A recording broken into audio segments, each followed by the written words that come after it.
In a snow-covered, impoverished town, a 25-year-old black woman, forced to drop out of college to care for her ailing mother, works as a waitress in a worn-down diner. One night she discovers two orphaned children shivering in the cold and begins secretly feeding them from the kitchen. Despite threats, she never stops. Years later, those same children return, now grown, to save her from a cruel scheme and bring her quiet kindness back into the light. Before we dive in this story, let us know where you watching from. We love to hear your thoughts.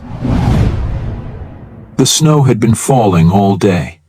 Not gentle flakes, but thick, suffocating sheets that buried the sidewalks and silenced the streets of Hallaton, a town so small it didn't even make the local weather reports. The only sound that dared pierce the wind's cry was the rusted bell above the diner door, clanging as it closed behind her. Amara Daniels, 25, exhaled a cloud of warm breath into the freezing night. She tugged her threadbare coat tighter across her chest, scarf wrapped twice around her neck. Her skin, smooth and dark like midnight syrup, was flushed from hours of scrubbing dishes and balancing trays. Her fingers ached, but her steps were steady. She walked the same route every night from the diner, past shuttered stores and flickering street lamps, boots crunching snow that had turned to slush. The cold bit at her bones, but she didn't rush. She never rushed, not since she left college. Back then, she was Amara Daniels, sophomore in early childhood education, with lesson plans taped to her dorm wall and a scholarship pinned to her mother's fridge. But when her mother's heart began to fail, slowly at first, then all at once, Amara made her choice. Books became bills, classrooms became kitchens. Now she served eggs to men who didn't look her in the eyes and cleaned tables for tips that barely covered insulin and rent. The diner was a grim rectangle of neon and peeling paint. Marge's grill and griddle, where Barlow ran the kitchen like a forgotten war. He was tall, wide in the shoulders, with a jaw like stone and eyes that hadn't smiled since before the foreclosure. Once, they said, he owned 3 restaurants. Now, he wore grease-stained aprons and told Amara not to look so damn hopeful, it makes customers uneasy. He never said her name. He called her you. Or worse, girl. Amara turned the corner near the old schoolhouse when she heard it. A sound, soft, muffled, a whimper. At first she thought it was the wind again, weaving sorrow through the trees.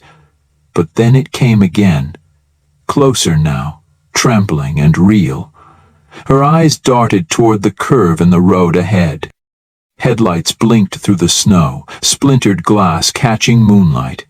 A police barrier glowed orange under flashing sirens, casting strange shadows on the asphalt. A mangled sedan lay at the foot of a telephone pole, steam hissing from its hood like a dying thing. Officers stood around it, talking low. A body was covered in a white tarp near the ditch. 2 stretchers loaded into ambulances. No screaming, no crying, just silence. Then she saw them. 2 children sat hunched in the snow behind the barrier. No jackets, no hats, just skin and fear and a thin layer of frost gathering in their hair. The boy looked 12, maybe younger, holding the girl, no more than 8, tight to his chest. Her face was red from crying, eyes vacant, hands bare. No one noticed them. Or maybe no one cared to. One officer glanced in their direction, then turned back to his notepad. A woman in a parka muttered, "Poor things," and kept walking. A man lit a cigarette. Amara froze. Her pulse beat loud in her ears. She didn't move for 3 seconds. Then she stepped forward, through the snow, past the line. "Hey," she whispered, kneeling before them. "You're freezing." The boy flinched, pulling the girl tighter. "Don't touch her." "I won't, I promise." Amara's voice softened.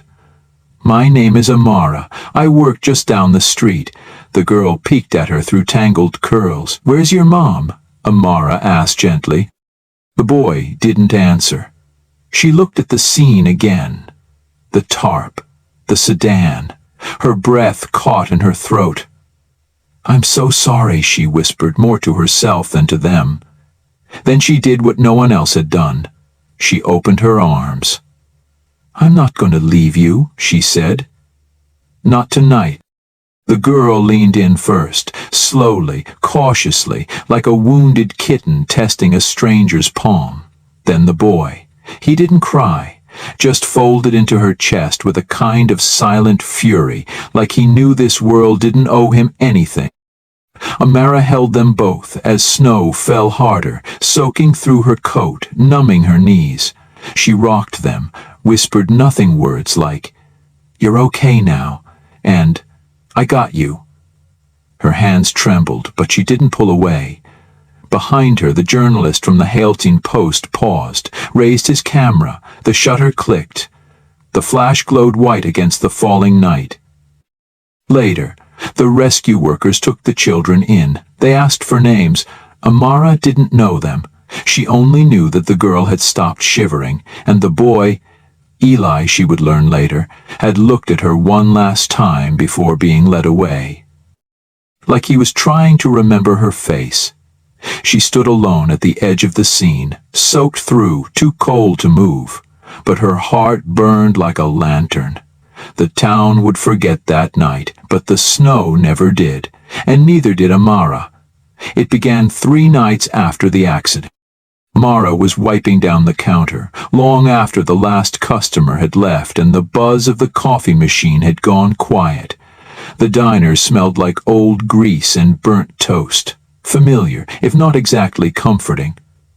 Outside, the wind rattled the windows, the storm having passed but leaving behind piles of snow crusted with ice. Most of the town was asleep. But Amara wasn't watching the clock. She was watching the back door. A soft knock came, once, then twice. She didn't jump. She'd been waiting. Slipping off her apron, she moved toward the kitchen, passing the humming refrigerator and grabbing a napkin-wrapped bundle from a brown paper bag she'd packed hours ago. It wasn't much. Half a grilled cheese, 2 boiled eggs, a handful of mashed potatoes, and the last corner of a blueberry muffin someone hadn't touched. Not garbage, just unwanted. She cracked the door open. They were there. Eli stood in front, his shoulders squared like he was bracing for rejection. His coat didn't fit, probably scavenged from a charity bin. It hung heavy on his too thin frame, sleeves covering his fingers. Nina clung to his side, eyes wide but hopeful. Amara smiled. "Hope you're hungry." The bundle exchanged hands without a word, and then the smallest thing. Nina's face lit up. Not wide, not dramatic, but a flicker, like the glow of a candle catching. Amara watched them hurry off into the dark, back to wherever they were hiding. She didn't ask. She didn't want to know. If she knew, she'd never sleep. The next night they came again, and the next. No words were needed. She just handed off the food, a nod here, a whisper of thanks there, and always the way they tore into the bread, like it might vanish in smoke if they didn't eat fast enough. But on the 6th night, Eli lingered. He didn't look at her directly when he spoke. "Can I work?" Amara blinked. "What?" "I can clean or take trash out. You shouldn't have to feed us for nothing." The way he said it, so firm, so adult, it struck her. He wasn't begging, he was offering. Bargaining with whatever pride a 12-year-old could still hold on to after watching his parents die in the snow. "I appreciate that," she said quietly. "But you're too young. If they see you here, it could get me fired." His mouth set in a hard line. "But I can help." "I know," she said, kneeling a little. "You already are, by showing up, by staying alive. That's more than enough."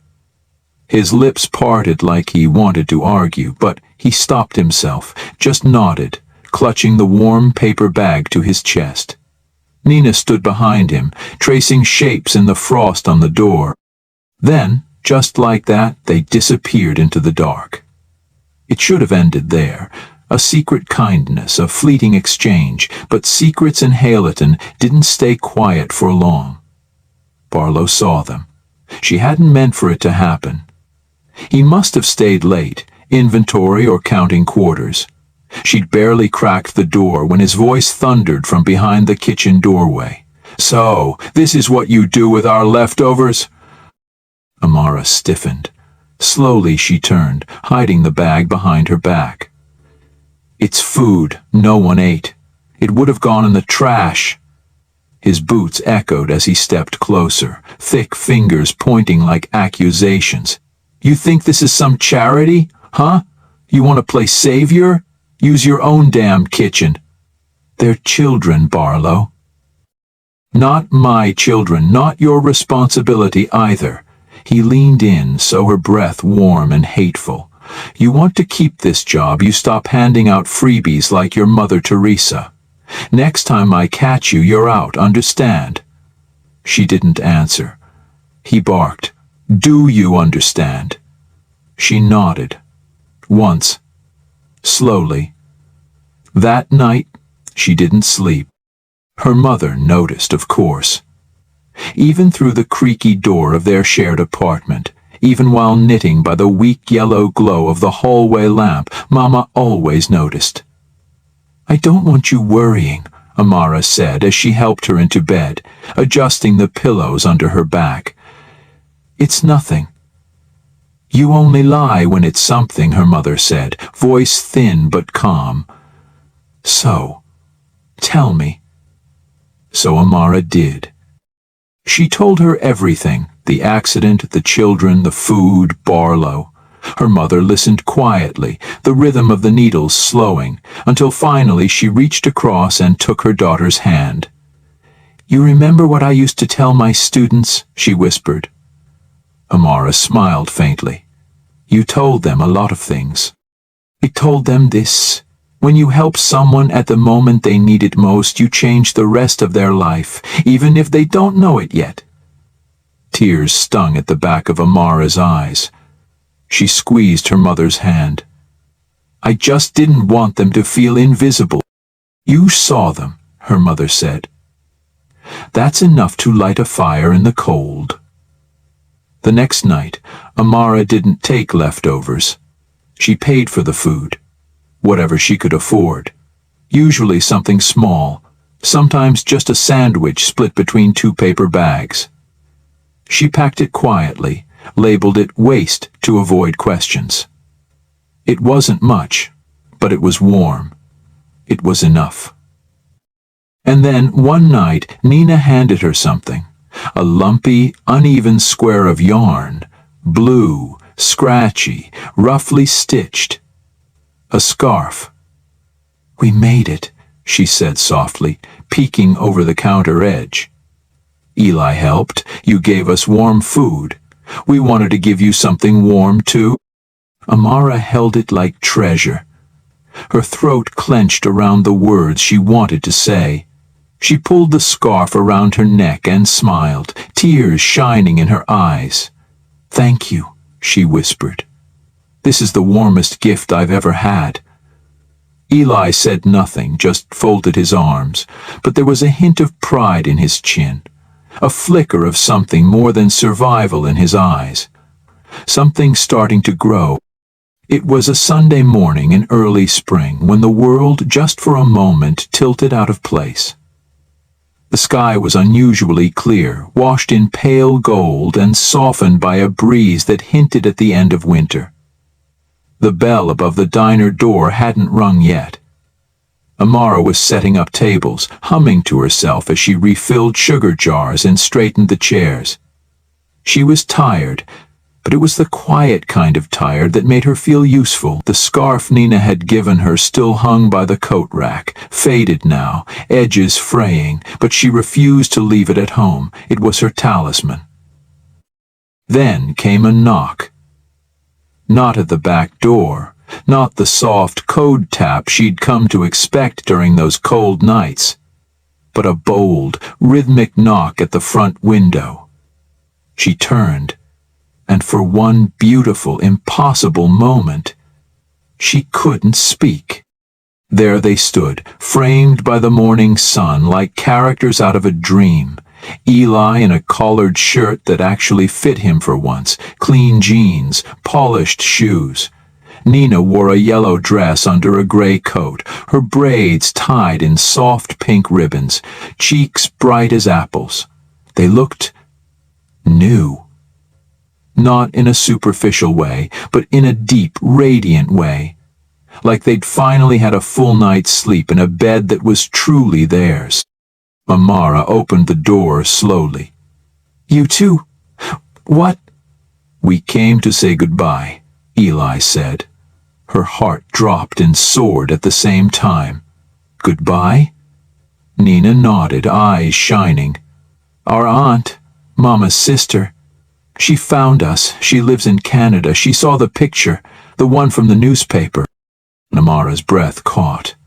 That photo, the one the reporter had taken the night of the accident, the night she'd knelt in the snow and held them like they were hers. She hadn't thought about it in months, but someone else had. Someone who remembered. Someone who cared. "She came last week," Eli added. "Legal stuff took a few days, but she's taking us back with her. Today." Amara pressed her fingers to her lips. For a moment she couldn't feel the floor beneath her. They were leaving, not just the town, but the shadow it had cast over them. And they were smiling. "We wanted to see you one last time," Nina said. Then, without another word, she reached into her coat and pulled out something wrapped in wax paper. But it wasn't food. It was flat, rectangular, and slightly bent at the corners. She unwrapped it slowly. A drawing, handmade, in colored pencils, rough around the edges, but full of soul. A figure in the middle of a storm, dark skin, kind eyes, arms stretched wide like wings. Behind her, two small figures curled close beneath the shelter of those arms. Snow fell around them, but none of it touched them. The sky in the picture glowed. "You," Nina whispered, placing it in Amara's hands, "were our angel that night." Amara couldn't hold back. Her chest broke open as she knelt down and pulled them both into her arms. They were warm, solid, breathing, safe. She didn't cry for sadness, not this time. These were not tears of loss. They were something deeper, older. The kind of tears that come when you realize maybe, just maybe, goodness doesn't get swallowed by the world after all. She held them tight, then leaned back to look into their eyes. "I'm so proud of you," she whispered. "You're going to have a beautiful life. Don't forget who you are." "We won't," Eli said, his voice barely more than a breath. "We'll write to you. We'll call if we can." Amara smiled through the blur. "You better." They hugged once more, and then they were gone, walking hand in hand down the sidewalk, toward a waiting car with a woman in sunglasses and a kind smile holding open the door. Nina waved. Eli looked back one last time, and then they disappeared. She stood there for a long time, the drawing clutched to her chest, the morning sun now warming her face instead of her bones. 15 years passed. Seasons changed. People came and went. The diner eventually closed down, sold to a chain that served powdered eggs and watery coffee. Amara moved on. She married James, the bony, good-natured line cook who used to slip her extra pancakes on bad days. He'd always had quiet eyes and soft hands. They opened their own place on the far side of town, a small brick building with wide windows and ivy curling round the roof. They called it Little Flame. Inside, the smell of rosemary biscuits and lentil stew welcomed everyone equally. No suits, no uniforms, just people and plates and warmth. Amara's mother never got to sit at one of those tables. She passed 5 years into their marriage, gently, peacefully, with Amara holding her hand. In her last breath she whispered, "Keep that heart, child. The world needs it, and so do you." Now Amara wore her scarf, still blue, still fraying, and kept the drawing in a gold frame above the register. Customers always asked about it. Some thought it was religious. Some said it looked like a guardian spirit. Amara just smiled. "It's a memory," she'd say, "of a time I remembered who I wanted to be." And on cold mornings, when the light caught the frame just right, the angel in the snow seemed to shimmer like it was still watching, still guarding, still waiting for the next soul to shelter. It began with whispers, the kind that trickled through town like a cold draft under a locked door. A cough here, a cramp there. Someone's aunt said her stomach hadn't settled since lunch. A teenager posted a video saying she felt sick as hell after eating a bowl of lentil stew. By nightfall, rumors had become headlines. Food poisoning at Little Flame, outbreak in Hayleton, diner under fire. Amara didn't see the first wave coming. The day had started like any other. Sunlight through the window panes, her daughter's laughter echoing from the kitchen as James flipped pancakes. Tables were full, regulars chatting warmly. Someone even left a tip shaped like a heart. And then the front door slammed open. A crowd. Not just a few, dozens. Angry, loud, confused, faces she knew, neighbors, former customers, strangers with phones filming her every move. The accusations came fast. "I ate here yesterday and I've been throwing up since dawn. You fed my nephew raw chicken. You're poisoning people to save money." Amara stood behind the counter, heart pounding so loud it filled her ears. She opened her mouth to speak, but the noise swallowed her. Cameras flashed, someone threw a napkin holder, a child started crying. And then she saw him. Barlow, standing at the front of the mob like a conductor with no music. Same heavy frame, though now weighed down with bitterness and resentment. His beard unkempt, eyes glassy with victory.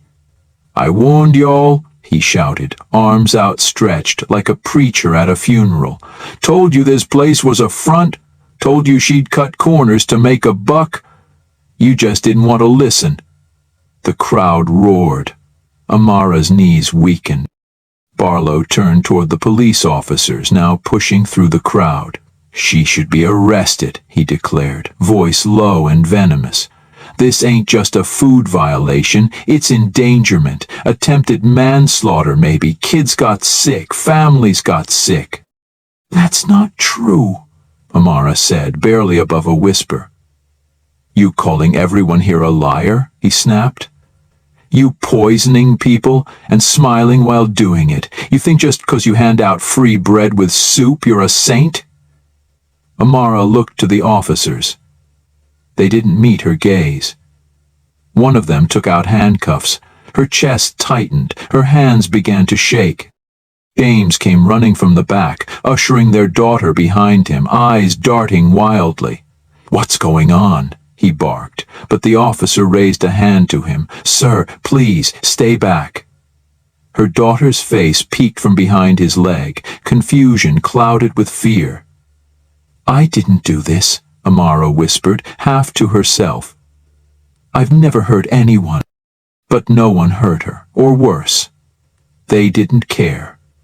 The shouting reached a fever pitch. The law didn't need facts when the town had made up its mind. It was the kind of scene Amara had only seen in nightmares, one where your past good can't speak loud enough over a present lie. And then, out of nowhere, the sound of tires crunching gravel. A sleek black car pulled to the curb, polished to a mirror sheen. Windows tinted, engine humming like a held breath. Everything stopped. The crowd parted like water as a tall man stepped out from the passenger side. Young, sharp, suit tailored to perfection, he walked with the quiet confidence of someone who had nothing to prove and everything to protect. Behind him came a woman in a charcoal coat, familiar in ways Amara couldn't place, and a technician in jeans carrying a small black case. The man didn't say a word at first. He took in the crowd, the building, the signs of chaos. Then his gaze landed on Amara, and he smiled. Not with smugness, not with malice, but with memory. Amara's breath caught in her throat. Something stirred in her chest. A warmth buried under layers of fear and disbelief.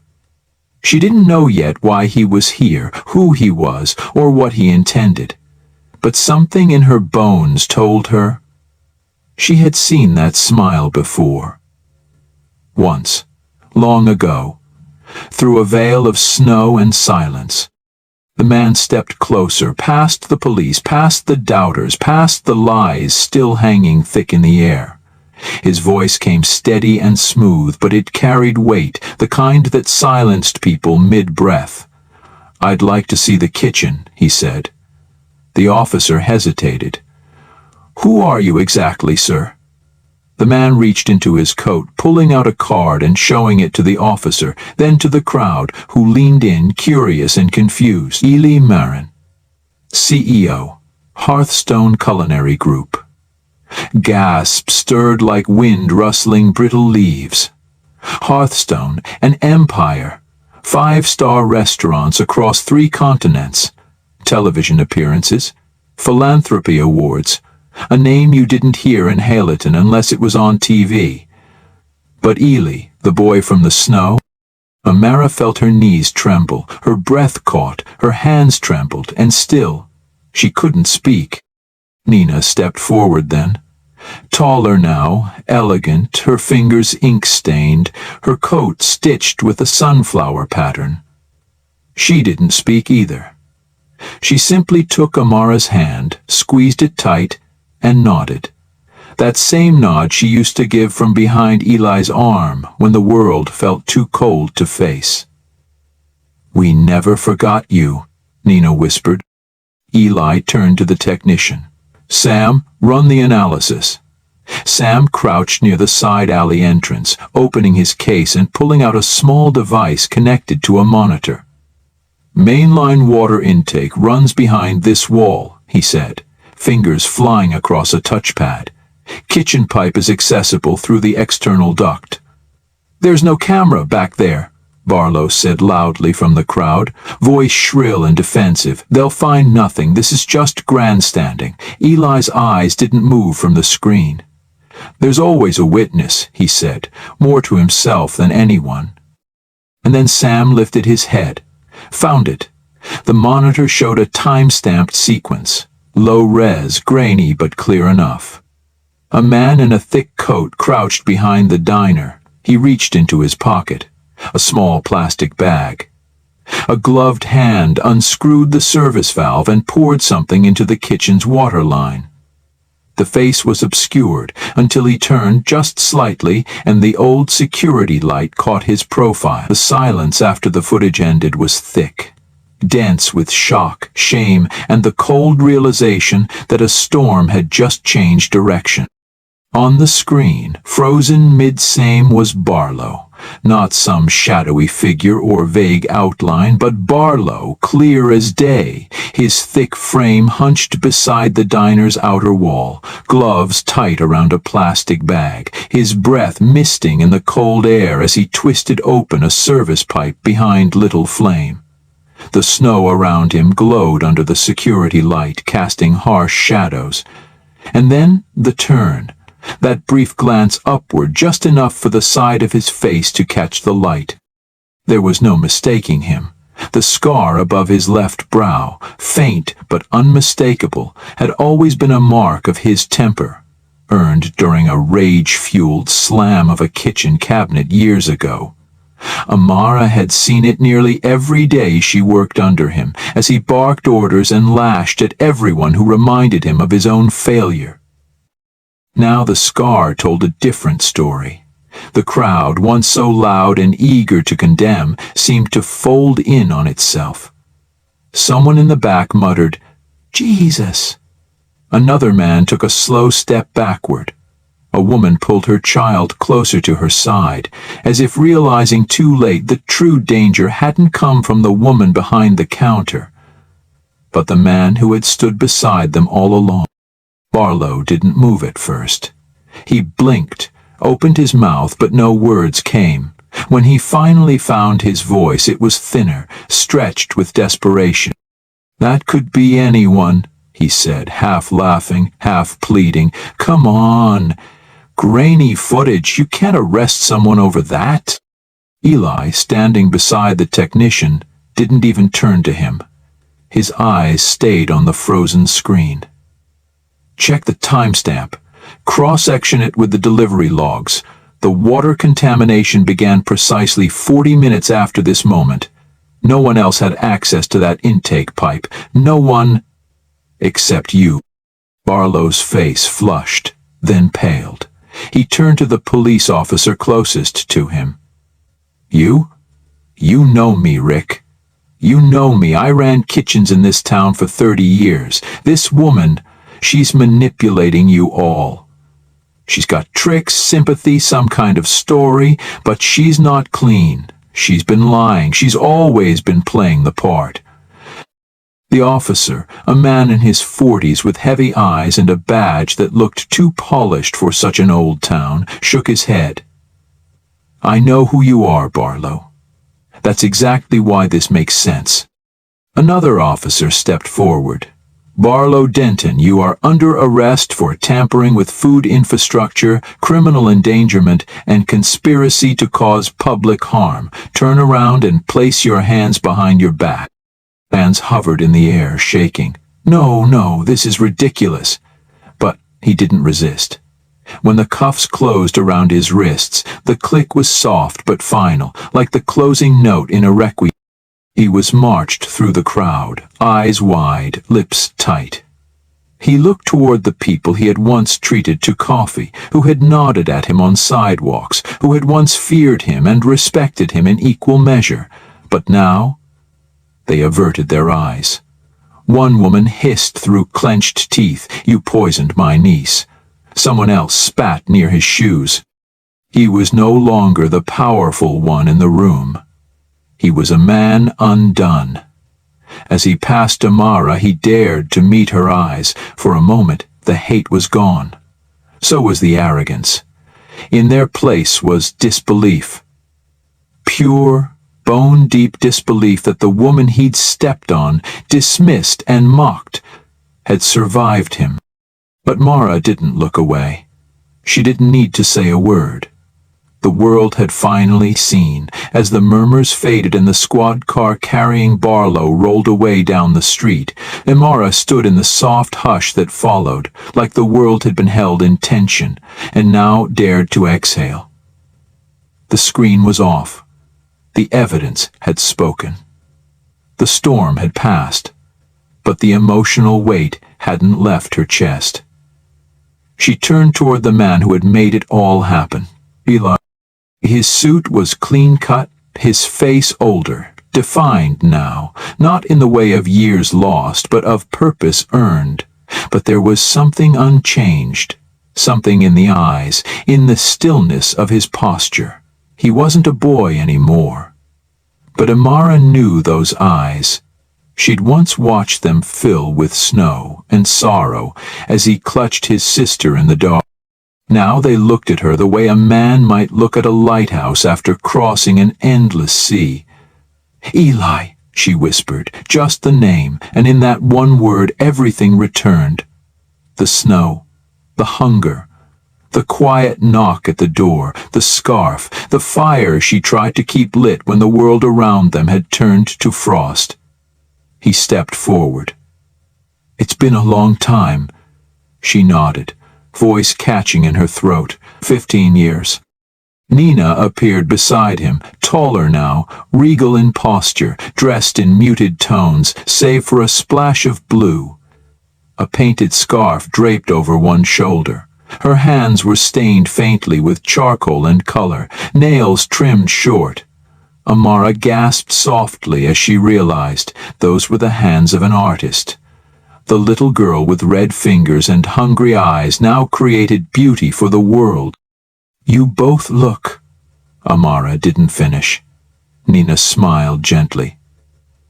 "We became what you believed we could be." And then she reached into a long canvas case slung over her shoulder. Carefully, reverently, she pulled out a framed painting wrapped in soft cloth. She peeled back the covering. It was her. Amara, in the snow, kneeling, arms open, the folds of her coat painted in deep earth tones, her scarf catching light like stained glass. Behind her, 2 small children wrapped in her warmth. Snow whirled around them, but none touched them. The storm had no power where she knelt. The painting glowed. Tears spilled down Amara's cheeks. She touched the frame with trembling fingers. "You painted this?" Nina nodded. "It took me years to finish. I had to wait until I was strong enough to face that night again." Amara's voice was barely audible. "Why bring it here?" "Because this is where the story began," Eli said quietly, "and where it should be honored." She looked from one to the other. "You saved me today." Eli shook his head. "You saved us first. We only returned what you gave freely." They embraced, the 3 of them, in the quiet awe that comes from knowing something profound has come full circle. She held them as she once did, and for a moment, despite the years, despite the noise, they were once again 3 souls in the snow, clinging to one another for warmth. Weeks later, the painting now hung in the heart of Little Flame. Above the mantel, framed in mahogany, lit by soft amber sconces. Visitors stared at it, moved not just by its artistry, but by the spirit it carried, of survival, of memory, of one woman's quiet refusal to stop caring. Below it, on a brass plaque etched in calm script, "Kindness needs no proof. It lives forever in those who are rescued from the dark." And every evening, before closing time, Amara would stand beneath it, her hand brushing the frame, her heart steady, her eyes lifted, not in sorrow, but in gratitude. She had not been forgotten. She had been remembered. And through her, the town had remembered something of itself. Join us to share meaningful stories by hitting the like and subscribe buttons. Don't